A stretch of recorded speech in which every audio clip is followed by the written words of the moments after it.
प्रमान्तरिक्षो मुतोदरम् यस्य भूमिः प्रमान्तरिक्षमुतोदरम् दिवं यस्य क्लेनामूर्धाम् तस्मै ज्येष्ठाय ब्रह्मणे नमः। यस्य वाताः प्राणाः प्राणो चक्षुरङ्गरिषो भ्रमन् दिशे यस्य क्लेमूर्धाम् तस्मै ज्येष्ठाय ब्रह्मणे नमः। सर्वे वेदाः यदि पद्मामनन्ति तपांसि सर्वाणि च यद्वदन्ति यदि क्षन्तो ब्रह्मचर्यं चरन्ति तत्ते पदं संगृह्णो ओमिति।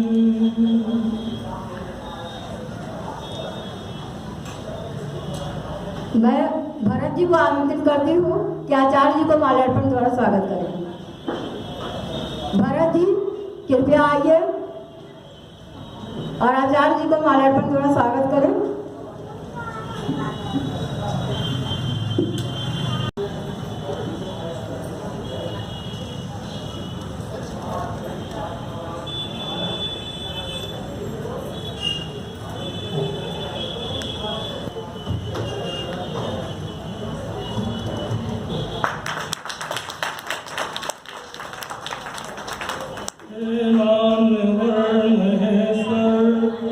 मंगल करो हमारा पावन प्रता छिपाए परमार्थ द्वारा ऐसा करो कि स्वामी मन शांत हो हमारा बहती रहे हृदय में अविरल सुज्ञान धारा। श्रद्धा सभा संचालन कर रही श्रद्धा बहन जी और आज जिन पर सबको प्राप्त करके मंच बड़ा गौरव को प्राप्त हो रहा है। आज कहा है मंच पर बहन अनुराधा कृष्ण रस्तोगी जी, जैसा कि आप नायिका भी है, गायिका भी है और समाज सेविका भी है। ये तीनों का मेल कहीं कहीं विरले लोगों में होता है।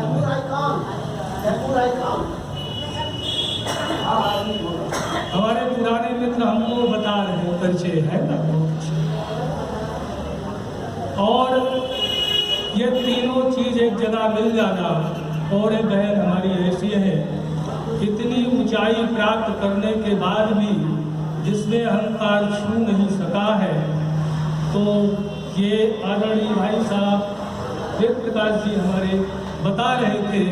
अनुराधा कृष्ण रस्तोगी को मैं कुछ समय से जानता हूँ, तो मैं भूल तो नहीं रहा हूँ।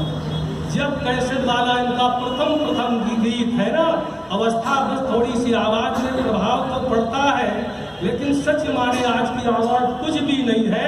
उस समय वास्तव में कोकिल कंठ रही है, जिसको कैमूर कोकिला कहा जाता है ना। वो कैसेट आज भी मेरे पास उपलब्ध है, चाहे तो आप मंगा सकती हैं मेरे पास से। उसके बाद में बैठी हुई हैं बहन सविता जी, कल जिनके आतिथ्य हुआ था, और ये भी सौभाग्य है कि हमारे पूरे समारोह की रोगी मुख्य तिथि है। और कल आदरणीय भाई भरत जी और वेद प्रकाश जी के यहाँ वहाँ विभिन्न प्रकार के रस और व्यंजनों का रस स्वादन भी किया है। पीछे हमारी बहन बैठी हुई है, निरंतर आती है। आप सबको समेट करके, और मुझे लगता कि अभी सब आप पुराने मन से बैठे है ना। मैं कहा करता हूँ कि जब कभी सभा में आया करो तो नूतन नवीन मन लेकर के आया करो। नहीं पता चला कि घर में कुछ सासू बहू की कुरेदी हो गई हो और उस मन को लेकर के यहाँ बैठोगी तो बहनों को सत्संग में आपको मिलेगा नहीं, इसलिए नए मन होकर के आप बैठे। आज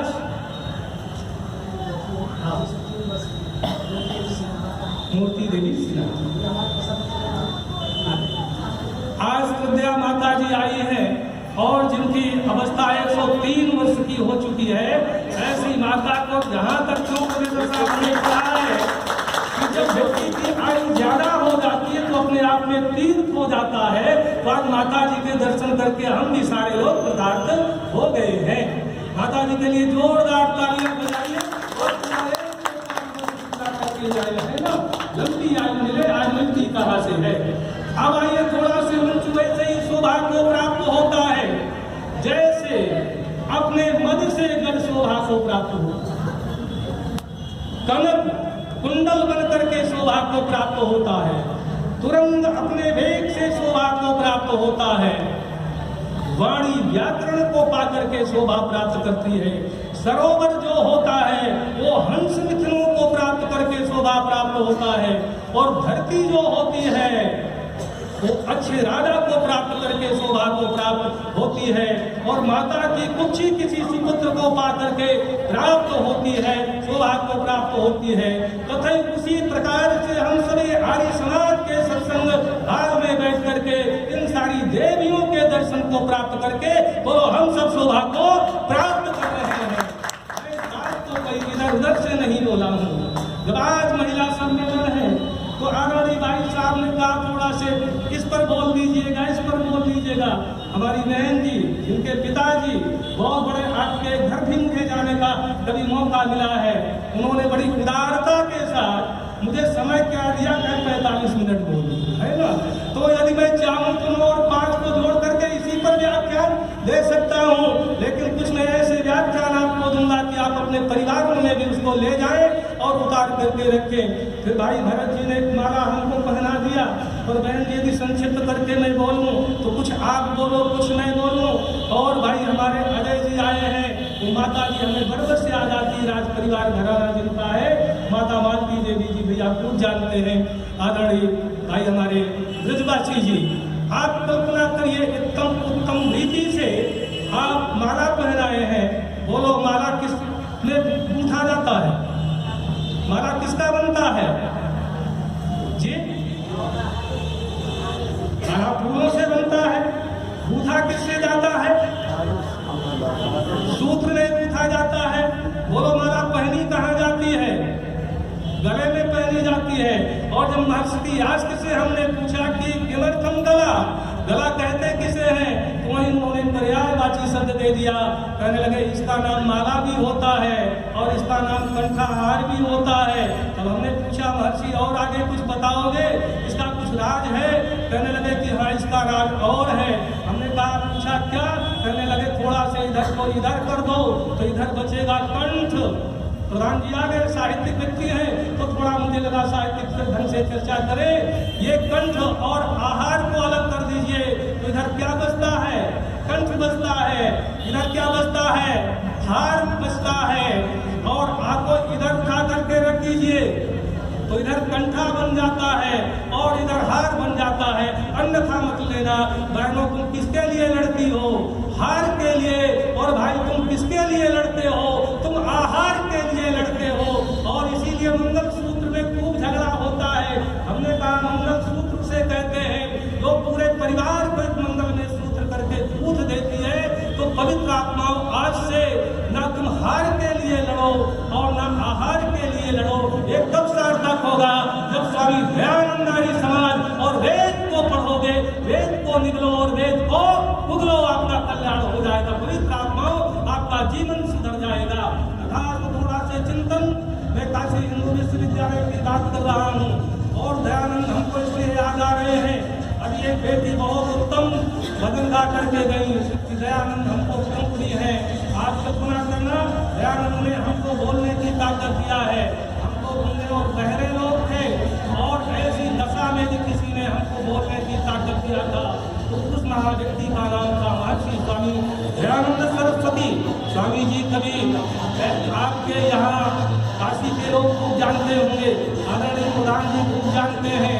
कभी हिंदू विश्वविद्यालय में एक हिंदी पर सेमिनार हुआ और उस सेमिनार में अपने समय के सबसे उद्भट विद्वान हिंदी के आए, जिन्हें 36 विषयों का महान आचार्य मानते हैं। आचार्य राहुल सत्यनारायण जी आए थे। लेकिन वहीं काशी की सभा में जब कार्यक्रम का समापन हुआ तो एक नौजवान खड़ा होकर के राहुल सकृत्यायन जी से कुछ पूछने लगा और स्थिति ये बन गई कि राहुल सकृत्यायन जी को चुप होना पड़ा। अब बगल में बैठे हुए वहाँ के डीसी ने कहा कि आखिर ये कौन नौजवान है जो आपकी बोलती को बंद किए दे रहा है। तो राहुल सकृत्यायन ने बात कहा कि कोई ऐसा नौजवान होता तो इसकी बातों का तो उत्तर दिया जा सकता रहा, लेकिन इसके अंदर तो बैठा स्वामी दयानंद सरस्वती बोल रहा है, इसलिए उसका कोई उत्तर ही नहीं दिया जा सकता है, क्योंकि दयानंद ने आपको तर्क दिया है। मैं वहाँ अपनी दादी मम्मी के जीवन में चले जाइए और ऋषि के आने के पहले वो दिन कैसे रहे होंगे जिसकी आप कल्पना नहीं कर सकते हैं। कभी मैंने संगमनी पत्रिका में 1927 के आसपास में छपी थी, उस समय महावीर द्विवेदी जी ने उस लेख पे छापा था। उसमें एक लेख जब मुझे पढ़ने को मिला तो सच माने मेरी याद काट गई, क्योंकि दयानंद हमको इसीलिए प्यारा है। उसमें लिखते हैं और एक पुराने लोगों से बात करिए देखते होंगे, उस समय स्थिति ये बना करती थी और आपके इसी मिर्जापुर में आए थे चिचार घाट पर स्वामी महर्षि स्वामी दयानंद सरस्वती ने उस दृश्य को अपने आंखों से देखा था। उस पत्रिका के अंदर वर्णन आता है कि पहले कितनी गिरावट थी देश के अंदर। यदि कोई दो बहनें आपस में चर्चा किया करती थी और कहती थी कि बहन यदि तेरे गर्भ से बेटी पैदा हुई और मेरा बेटा हुआ तो तब भी रिश्ता तय हो जाएगा। कहने लगे मेरी बेटी होगी और तेरा बेटा होगा तो रिश्ता तय हो जाएगा। संयोग यदि होता था कि दोनों बेटा बेटा हो जाते थे तब रिश्ता नहीं तय होता था, और यदि कहीं बेटी बेटी हो गई तब रिश्ता नहीं तय होता था। और कल्पना करिए एक का बेटी हो गया एक का बेटा हो गया तो दोनों का विवाह कर दिया जाता था। उस समय के सर्वेक्षण बता रहे हैं कि उस समय मान पुत्र जब ज्यादा काल कबलित होते थे और कभी बचपन में ही किसी का वो छोटा से जिसे उसने वर मान लिया था, यदि उसका प्राणांत हो जाता था तो छोटी सी नन्ही बच्ची जो अपने बुड्ढे के साथ खेला करती थी और उस खेलने की दृष्टि में आप कल्पना करें कि उस समय उसके बाल घोड़ दिए जाते थे और उसको डंडा पकड़ा दिया जाता था और कहा जाता था जिसका मुंह देखना भी पाप है। गांव के बाहर जाकर के कुटिया बना दी जाती थी और उसी कुटिया में उसको आवाज दे दिया जाता था। हमने अपने गांव में भी एक गांव के बाहर कुटी सुना था तो अपने पिताजी से पूछा था कुटी किसकी है, तो लोग कहते थे कि कुटी जो है बुआ जी की है। गांव के लोग सारे उनको बुआ जी कहा करते थे।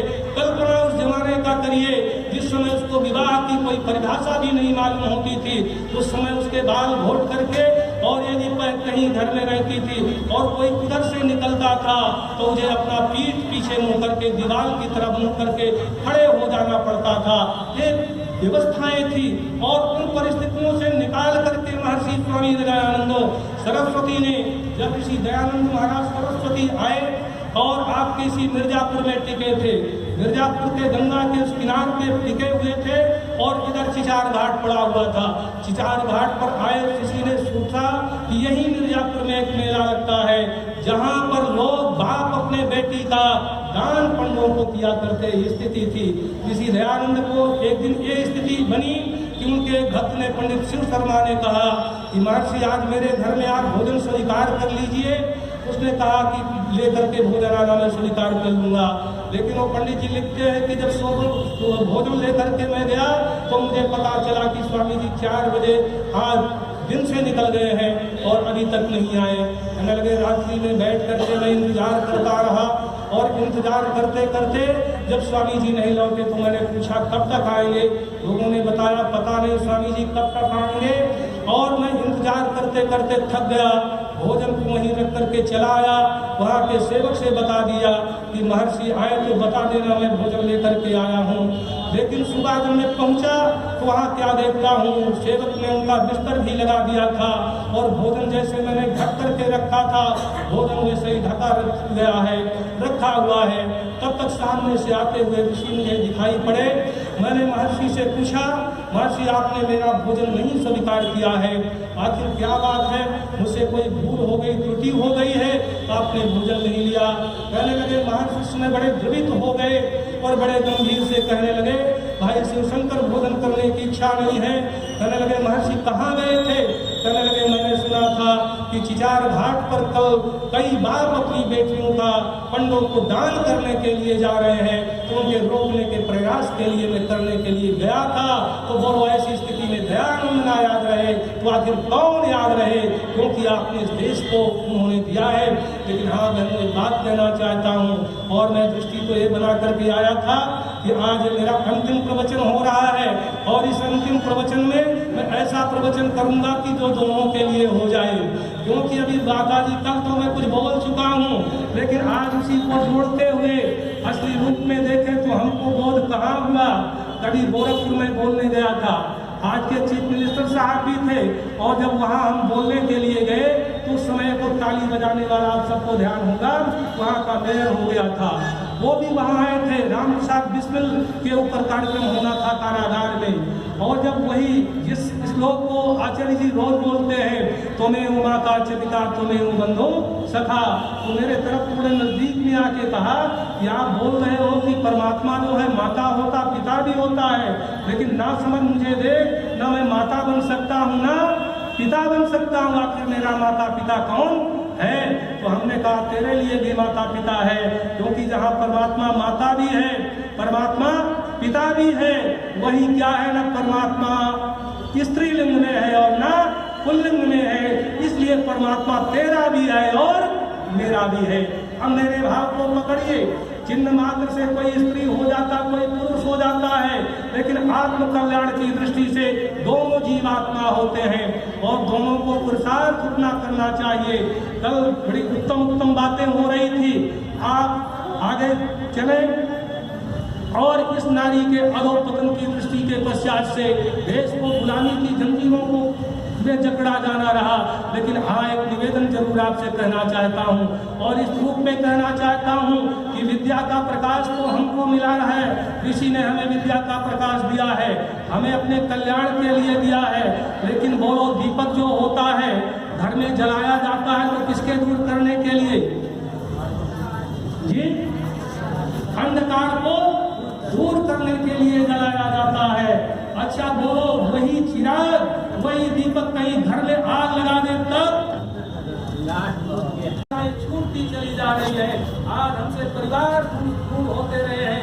कल बहन संता जी के पतिदेव जी मिले थे, क्या नाम योगीनंदन जी, हरिनंदन प्रसाद जी, है ना, कहीं बैठे होंगे, वो बड़े खुशी खुशी कह रहे थे मैं तो कुछ जानते नहीं था, हरी समाज में कुछ जानता ही नहीं था। अरे मेरी उंगली पकड़ा करके तो मुझे यहाँ तक मेरी कौन ले आई है, सविता पकड़ करके मुझे ले आई है। अरे मैंने कहा दोपहर से इसी पर तो मैं बोल चुका था, और पवित्र आत्मा वधु तक मैं बोला था कि वधु वही होती है जो मोक्ष के द्वार तक ले जाया करती है। तथास्तु आगे बढ़िए। और एक बात मुझे आ रही है, बहनों तुमने अपार शक्ति है, तुम संस्कारों को दे सकती हो, लेकिन कभी मर्यादा न सकते पाए। दीपक मर्यादा में जलता है तो प्रकाश देता है, और वही दीपक कहीं मर्यादा को तोड़ देता है तो फिर सारा घर जलने लगता है। मैंने मंगल सूत्र की जो बात किया था, वेदों के अंदर उत्तम रीति से बात की गई है। कहने लगे जैसे नाभि से पूरा शरीर पूरा होता है, वैसा ही नारी क्या होती है, परिवार की दूरी होती है, नाभि केंद्र उसका होता है। और इसीलिए मंगल सूत्र के लिए खूब लड़ती है। बहन जी ताक नहीं, बस बिल्कुल मैं निर्मित कर रहा हूँ। अच्छा तो मुझे भी लग रहा है कि बहनों उस मंगल सूत्र के लिए लड़ो ना लड़ो, लेकिन अपने परिवार को एक ऐसे सूत्र में ना बांध दो कि मधुचंदा जिधर देखिए उधर मंगल ही मंगल होता रहे, पूरे परिवार को मंगल दो। और कभी मैंने सुभद्रा कुमारी चौहान को पढ़ा था, आदरणीय प्रोफेसर साहब सुभद्रा कुमारी चौहान जब अपना खंड काव्य लिखा, और खंड काव्य लिखने के बाद चली तो उनका मायका हमारे प्रयागराज में था, लेकिन वो बहन की कन्या भागी निकली कि खंड काव्य पूरे हुए केवल 7 दिन हुए थे, और मायके इलाहाबाद आ रही थी। रीवा के समीप में गाड़ी का एक्सीडेंट हुआ और वो देवी दुनिया से विदा हो गई। लेकिन जब उसको पद्मश्री मिला, और जब उनके पति देवता पद्मश्री लेने के लिए गए, पत्रकार घेर लिया, पूछे तुम्हें कैसा लग रहा है, कैसे लग रहा है? तो उस व्यक्तित्व ने कहा अभी तक मैं सुनता था कि पतियों के नाम से पत्नी तर जाती है, लेकिन मुझे सुभद्रा जैसी देवी ऐसी मिली है कि आज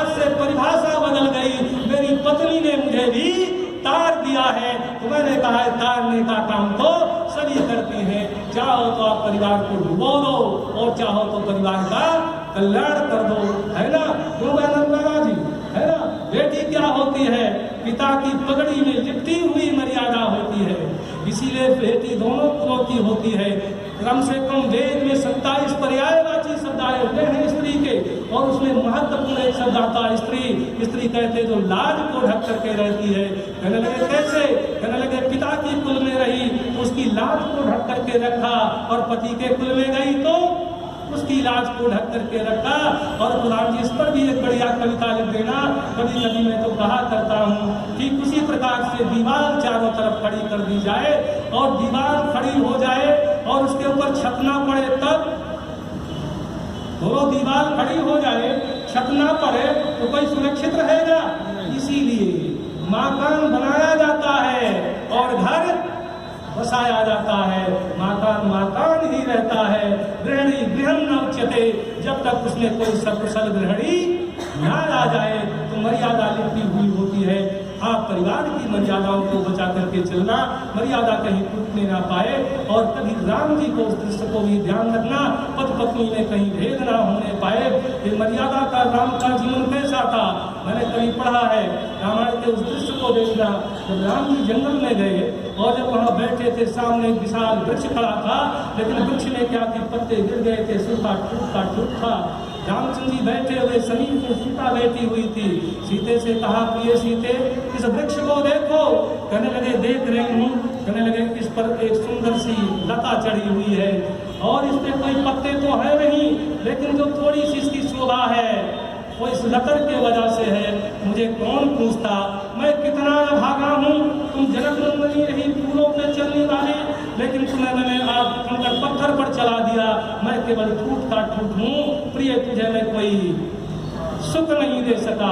और जब राम जी ऐसे कह रहे थे, सीता ने कहा नहीं, ये इसकी शोभा वृक्ष की शोभा लतर से नहीं है, बल्कि ये लतर जो वृक्ष पर चढ़ी हुई है उससे शोभा को प्राप्त हो रही है। हे पति देवता, मेरी शोभा इसलिए है कि आप मेरे जीवन में है। दोनों में द्वंद्व चल रहा था। राम ने सोचा लक्ष्मण से निर्णय करा ले, और जब लक्ष्मण से पूछा कि आखिर लक्ष्मण ये निर्णय करो कि वृक्ष के वजह से शोभा लता की है कि लता की वजह से शोभा वृक्ष की है। लक्ष्मण ने पूछा भैया बात क्या है, तो दोनों ने अपनी अपनी बात रखा। तो लक्ष्मण जी क्या और अद्भुत बात कहा।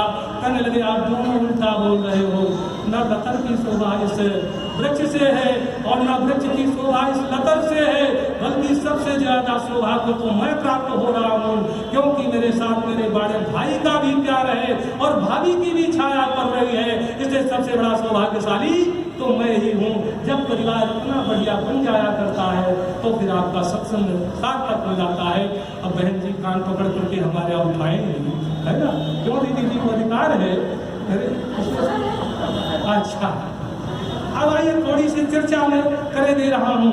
मैं समय को बहुत डरता हूँ संचालकों से, इसलिए क्योंकि समय लेना और देना हमारे अधिकार में तो है नहीं, लेकिन फिर भी वो मर्यादाएं कैसी चलती रहें। यदि राम के जीवन को आप देखें तो लगभग 900 रामायणें आज लिखी जा चुकी हैं। विभिन्न प्रकार से लोगों ने परिभाषित किया है, लेकिन जब आध्यात्म रामायण को हमने पढ़ा तो उसकी बात एक मुझे बहुत प्यारी लगी जो आपके सामने, और उसी रामायण में वर्णन किया गया है कि महाराजा दशरथ के पूरा काल में जितने भी राजा थे कई रानियां रखा करते थे, लेकिन राम मर्यादा क्यों कहा गया मर्यादा पुरुषोत्तम, क्योंकि जब अपनी पत्नी को क्या वचन दिया था, कहने लगे अभी तक वो विवाह राजा करते थे, लेकिन ये सीते आज के पश्चात से केवल पत्नी भाव की दृष्टि से आप ही रहेंगी, बाकी कोई नहीं रहेंगी। और उस मर्यादा का संपूर्ण जीवन भर पालन किया, इसलिए मर्यादा कही जाती है।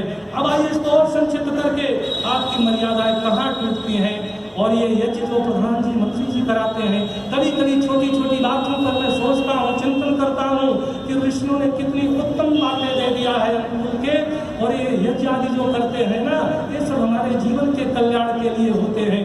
अब वेद की एक ऋचा मुझे याद आ रही है, आप सब बहुत पढ़ रहे हैं, सनः पितेव सूनवे अग्ने सुपायनो भव। जीवात्मा कहता प्रभु तू हमारा पिता है ना। कहने लगे हाँ। कहने लगे मेरे साथ तो बड़ा अन्याय किया है। कहने लगे क्या अन्याय हो गया। कहने लगे आप इतना शरीर ले लिया, मुझे छोटा से शरीर दे दिया है, तो बोले अन्याय है कि नहीं? प्रभु कहता नहीं, अन्याय नहीं किया। ये बेटे जो मेरे पास है वो मैंने तुझे दे दिया। कहने लगे मुझे क्या दिया है? कहने लगे तुझे सब कुछ मैंने दे दिया है। कहने लगे फिर? कहने लगे अच्छा ये बता तू कितना चलना चाहता है? अपने से साइकिल बनाएगा तो साइकिल में कितने किलोमीटर चलते हो? 10, 20, 15 किलोमीटर। मोटरसाइकिल से कितने किलोमीटर? 100-200 किलोमीटर। वायुयान से हजारों किलोमीटर हो जाते हो। तब वे वहां कहते परमात्मा कहने लगे कि जो मेरे पास है बेटा मैंने तुझे सब कुछ दे दिया है, अब तुझे है साधन तो मैंने तुझे सब कुछ दे दिया है, लेकिन इन साधनों को प्रधान जी अपनी यमक में जोड़ना, इसको की भाषा में, साधन तो मैंने तुझे सब कुछ दे दिया है, अब तेरा तुझे अधिकार भी है कि इन साधन को साध कर, अर्थात साधना पर इन साधनों को साध करके तू केवल इस दुनिया की यात्रा नहीं कर सकता है, बल्कि इस कपाल पृष्ठ को फाड़ करके ब्रह्मलोकम महीयते, ब्रह्मलोक की यात्रा कर सकता है। और उस यात्रा करने में स्त्री ना पुरुषाले जीवात्मा कर सकती है, लेकिन पर्यावरण में आज मर्यादाएं हमारी कैसी टूट रही है। आप कल्पना करिए, बड़ी रोचक घटना सुनाता हूँ और एक वृद्धावस्था तक चले। कभी मेरे यहाँ एक मित्र थे, वो भी प्रोफेसर बने और उसके बाद वो वीडियो बन गए, और जब वीडियो बन करके आए तो मेरे ही ब्लॉक में आ गए, तो रोज मिले तो प्रोफेसर साहब बड़े मस्ती से बात हो, जो कि पुराने मिलने जुलने वाले मित्र थे। तो जब उनसे बात हुई तो एक दिन मैंने देखा बड़े मायूस हैं। मैंने पूछा क्या बात है? कहने लगे शास्त्री जी क्या बताऊं, घर में पिताजी नहीं रह गए हैं, तो मेरी केवल अकेली माँ रही, और अकेली माँ को जब मैं अपने बंगले पर ले आया तो जिस दिन से मेरी माँ आ गई उसी दिन से मेरी पत्नी की तबीयत कुछ चढ़ी रही। एक दिन संयोग था कि मेरी पत्नी में और मेरी माँ में थोड़ा सा तू मैं होती कि नहीं, आप होती मगर सराय में नहीं होता हो, उपाय तभी बताएंगे। कहने लगे मेरी पत्नी में और मेरी माँ में तू में हो गई, और ऐसा हुआ कि माँ और पत्नी का बोलचाल बंद हो गया, और जब माँ और पत्नी का बोलचाल बंद हुआ तो पत्नी ने मुझसे भी बोलना चालना बंद कर दिया, और जब मुझसे बोलना चालना बंद कर दिया, अमगल सराय के लोगों जब पत्नी में झगड़ा होता है तो बच्चे किसकी तरफ जाते हैं? किसकी तरफ जाते हैं? भुक्तभोगी हो ना सर, माँ की तरफ जाते हैं। कहने लगे बच्चे भी माँ की तरफ हो गए, अब तो मैं केवल अकेला बचा हूँ, मैं मेरी माँ से बात होती है, अरे बता तू आता जाता रहता मंत्र पढ़ता है, कोई मंत्र बता दे ग्रह शांत हो जाए लगता है। मैंने कहा बता तो दूंगा, लेकिन ये मंत्र अकेले में नहीं बताऊंगा। कहने लगे कब, कैसे बताओगे? मैंने कहा तुम्हारे घर में अवकाश कितने दिन का है, कब होगा? कहने लगे 15 दिन बाद अवकाश है। मैंने कहा अपने घर में पूजा रख ले, एक हवन करवा ले, वही मंत्रा करके बता दूंगा, लेकिन शर्तें होगी कि अपने पड़ोसियों को बुला लेना, अपने कर्मचारियों को बुला लेना, संभव अधिकारियों को भी बुला लेना, और जब उनको सबको तुम बुला लोगे ना तो मैं आके मंत्र दे दूंगा। और सच माने 15 दिन बाद जब गया, प्रधान जी वही यज्ञ की व्यवस्था हुई, मेरे 2-4 विद्यार्थी भी बैठे, मंत्र का पाठ शुरू होने को हुआ, वो वीडियो साहब आ करके बैठे, कहने लगे पंडित जी पूजा कराओ। मैंने ना पूजा नहीं हो सकती। कहने लगे क्यों? मैंने कहा जब तक पत्नी को नहीं बुला करके लाओगे तब तक पूजा नहीं होगी। वो मेरे तरफ देखा कि लगता भूल गया है, अरे मेरे 15 दिन से बोलचाल नहीं है और बुलाने के लिए कह रहा है, लेकिन मैंने कहा मित्र पूजा नहीं होगी जब तक बुला कर देवी को नहीं लाओगे। और देवी के पास जब पहुंचा, कहने लगे पंडित जी तुम्हें भी पूजा के लिए बुला रहे हैं। तो देवी ने कहा चल मेरा क्या गया, अरे हार माना तो तू ही माना। वो भी मन से तैयार बैठी थी और आ करके पूजा पर बैठ गई, और जैसे पूजा पर बैठी और मैंने हवन कराया, उसके बाद कहने लगे मैं शांत हो गए, मंत्र तो बता दीजिए। मैंने कहा बिल्कुल शांत हो गए हैं, लेकिन अभी थोड़ा कुछ बाकी रह गया। कहने लगे आचार्य जी क्या बाकी रह गया?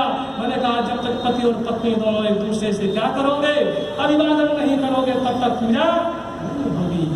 अब क्या हुआ, पत्नी ने भी जैसे झुक करके प्रणाम किया, वैसे श्रीमान जी भी हाथ जोड़ करके धीरे से मुस्कुराए। हमने कहा प्रधान जी ठीक निशाने पर लगा है, और दोनों प्रसन्नता हो गई, बोल चाल शुरू हो गई। कहने लगे शास्त्री जी और कुछ? मैंने कहा जी पूरी की पूजा नहीं हुई। कहने लगे क्या?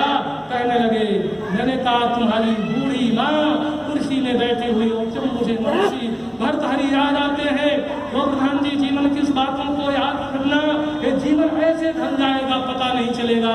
न गुल से पूछो न गुलशन से पूछो, अरे चमन उजड़ने का सदमा जरा बुलबुल से तो पूछो वो दिन कैसे हो जाते हैं। कहाँ गए प्रधान जी काले काले बाल, कहाँ गए घुंघराले बाल, लाल लाल कपोल कहाँ चले गए वो बूढ़ी की अपनी जिंदगी में। तब महर्षि भर्तृहरि क्या सुंदर चित्रण देते हैं। गलितम पिंडम फलितम मुंडम, शरीर गल चुका है, बाल पक गए हैं और मुंह में दांत भी नहीं है, लेकिन फिर भी जीने की आशा नहीं छोड़ती है। वो बूढ़ी वैसे ही बैठी थी। मैंने कहा फिर? कहने लगे मैंने कहा जा करके आशीर्वाद ले आओ, और जब तक आशीर्वाद नहीं लोगे तब तक पूरी आपके ग्रह नहीं शांत होंगे। और जैसे वो पहुंचे आशीर्वाद के लिए तो पीछे से राम जी मंत्री जी जिस गीत को गाते हो, अरे क्या उसने जस भर दिया है, धर्म मर्यादा चलाकर लाभ दे संसार को। तब मुझे लगा इसी का नाम धर्म होता और इसी का नाम मर्यादा होता है। अपने घर की मर्यादाओं को टूटने मत देना। और जैसे बहू रानी पहुंची वैसे आंचल को निकाल करके बूढ़ी माँ के चरणों पर रखा तो बूढ़ी माँ भी मुस्कुरा उठी और कहने लगी बहू रानी दूधो नहाओ पूतो तुम्हारा कल्याण हो जाए। आशीर्वाद तो अंदर से टूटता है। जब कभी हमने द्रौपदी को पढ़ा, प्रधान जी उस पर भी लिखिएगा, द्रौपदी के बहुत उत्तम वो वर्णन आया है। कभी कभी दुर्योधन की पत्नी बड़े कटाक्ष किया करती थी कि आखिर ये बताओ कि द्रौपदी को सब लोग ज्यादा चाहते, मुझे क्यों नहीं चाहते हैं। महर्षि व्यास ने वो चित्रण किया, कहने लगे कि द्रौपदी एक ऐसी देवी हुई है और दुर्योधन की पत्नी ने कटाक्ष किया। कहने लगे नियम यह है कि पति के अनुकूल भोजन बनाया जाए तो तेरे सामने तो बड़ी संकट होगी, वो अलग विषय होगा। उन्होंने एक बात कहा कि मेरे घर में कोई दिक्कत नहीं है, मेरे घर में सबसे बूढ़ी माँ मेरी है और जो मेरी माँ जी खाना चाहती हैं वही मैं बना दिया करती हूँ और वही सारे लोग खाया करते हैं। कहने लगी ये व्यवस्था है। तो द्रौपदी के जीवन में आया कि जब वो सबको खिला देती थी और खिलाने के पश्चात में यहाँ तक कि एक बार अपने गौशाले का जाकर के निरीक्षण कराती थी और एक कुत्ते बिल्ली तक को खिला देती थी। उसके बाद में खा करके तब वो शयन करती थी और उसके बाद सोने के बाद एक बहन हमसे पूछने लगी अच्छा जब वो देर से सोती होगी तो देर से उठती भी रही होगी ना। हमने कहा यही तो उसकी विशेषता थी, सबसे बाद में सोती थी और सबसे पहले उठती थी। इसलिए सूर्य की किरणों की 7 रश्मियां द्वारा चर्चा आई है। बहन जी प्रथम किरण का नाम विभावरी है। वो बहु सौभाग्यशाली होती है जो विभावरी किरणों के साथ जागृत हो जाती है। विभावरी की किरणें 3 बजे के बाद आती है तो जैसे संसार में विभावरी की किरणें आती है वैसे सारा संसार जग जाता है। उसी प्रकार से कोई बहू जब आती है तो बड़े दबे पांव से आती है ना। अभी ये भाई अजय जी के भतीजे का विवाह था, प्राय विवाह में होता है, लोग कहेंगे बेटी पक्ष कमजोर होता, बेटी पक्ष कमजोर होता। एक से मैंने पूछा नहीं, इससे ज्यादा कोई मजबूत नहीं होता है। कहने लगे क्यों? अरे हमने कहा भाई भरत जी अच्छा है बताओ जब आप अपनी बारात में गए थे तो अकेले गए थे कि संगी साथी गए थे? कितने लोग गए थे? हिम्मत नहीं पड़ी थी अकेले जाने की, है ना। जब उसको बुलाने के लिए गए तो हिम्मत नहीं पड़ी, संगी साथी को लेकर के गए। लेकिन बहनों तुम्हारी शक्ति को प्रणाम है, जब ये आई है और इतने लोगों के साथ ये गए तो केवल आनंद से लौट आए, अंदर नहीं प्रवेश कर सके। और अपनी ताकत को पहचानो, जब ये आती है अकेली, अकेली आती है, कोई संगी होता है न कोई साथी होता है और बाहर नहीं बैठती बल्कि घर के जाकर के नाभि में बैठ जाया करती है। आप सब शक्तिशाली हो, आपको बहुत बहुत प्रणाम है। आपकी मर्यादाएं टूटने ना पाए, अपने बुजुर्गों को खिला करके खाया करो, तब तुम्हारा जीवन धन्य हो जाएगा। आशीर्वाद लेने और देने की प्रक्रिया बड़ी उत्तम थी। एक बात और कह लूँ, मैं भी 2-4 मिनट है ना, 2-4 मिनट कह देता हूँ। महाभारत का दृश्य बहुत याद आता है और ये आशीर्वाद की प्रक्रिया ने इतिहास के पलट दिया है और इतिहास कैसा है, इसलिए संस्कृति को बचा लेना। कहते हैं एक दिन दुर्योधन ने बड़े कठोर वचन कहे, भीष्म पितामह से कहने लगे तुम क्या युद्ध कर रहे हो? मेरे इतने भाई मारे गए, इतने महारथी मारे गए, लेकिन उन 5 का बाल बाका भी ना हो सका। कठोर शब्दों का प्रयोग किया। भीष्म पितामह ने प्रतिज्ञा किया, हे दुर्योधन, कल ऐसा महासमर होगा कि पहले तो 5 को बंधक बनाऊंगा, और नहीं बना सका तो युधिष्ठिर को जरूर बंधक बनाऊंगा, और प्रयास होगा कि एक का वध जरूर मैं कर दूं।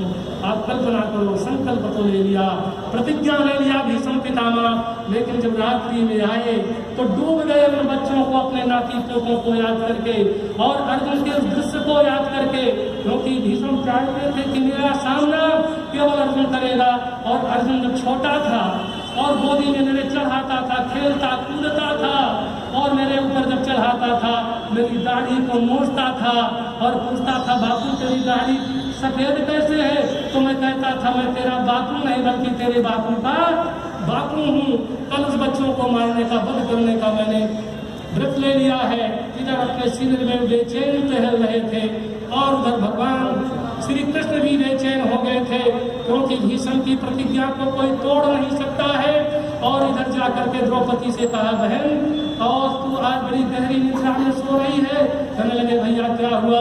कहने लगे, कल तेरा सुहाग मिटने वाला है और तू गहरी नींद में सो रही है। कहने लगे, भैया फिर क्या करूं, उपाय क्या है? कहने लगे, केवल उपाय तेरे पास है और किसी के पास नहीं है। कहने लगे, वो कैसा हुआ?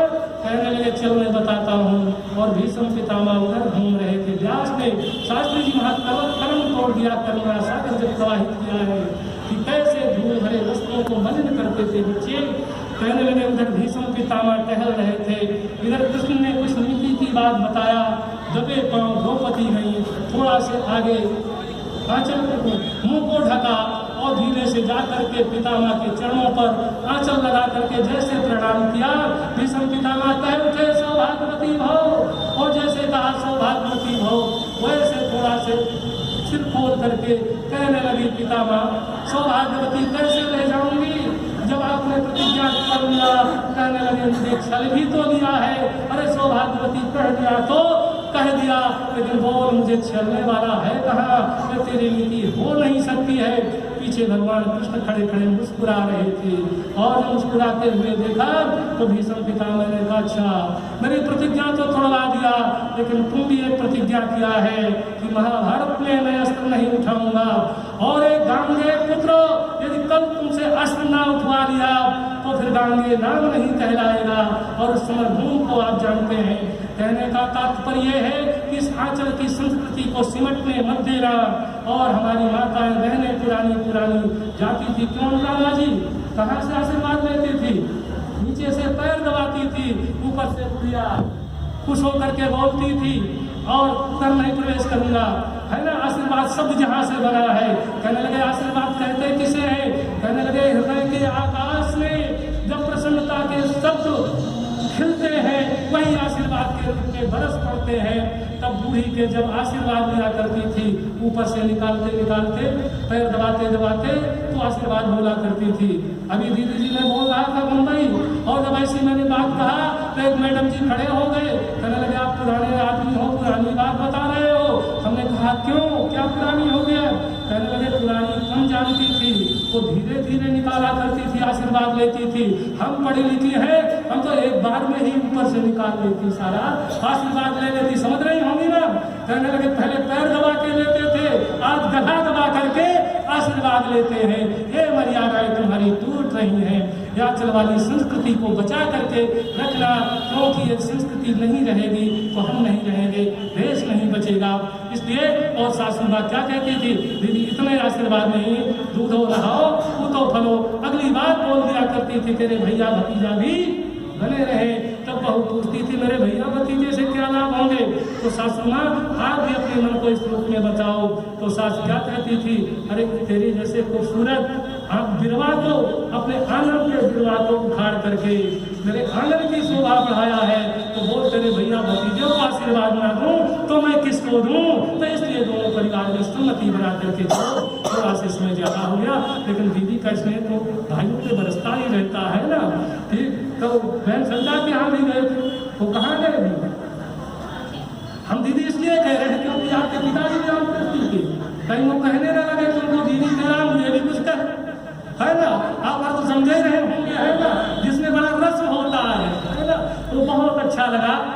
आदरणीय प्रधान जी, मंत्री जी, आदरणीय भाई वेद प्रकाश जी, जितने सब लोग हैं, सबको बहुत गहरे मन से बहुत अच्छा हमको दीनदयाल उपाध्याय नगर में आकर के लगा। और आज चलते चलते बात कहता हूँ कि दुनिया से जब विदा होंगे, हजारों महफिलें होंगी, हजारों कारवा होगा, जमाना हमको खोजेगा, न जाने हम कहाँ होंगे, न जाने हम कहाँ होंगे। इसलिए आर्य समाज का काम कभी प्रधान जी रुके ना, चले रहती अपने कर्मों की सुगंधी संसार में बिखेर करके चले। इसलिए जिस बात को प्रायः कहता हूँ, सबकी नसों में पूर्वजों का पुण्य रक्त प्रवाह हो, गुणशील साहस बल तथा सब में भरा उत्साह हो, सबके हृदय में सर्वदा संवेदना की राह हो। और दीनदयाल इस सत्संग हाल में बैठी हुई पवित्र आत्माओं, हमको तुम्हारी चाह हो और तुमको हमारी चाह हो।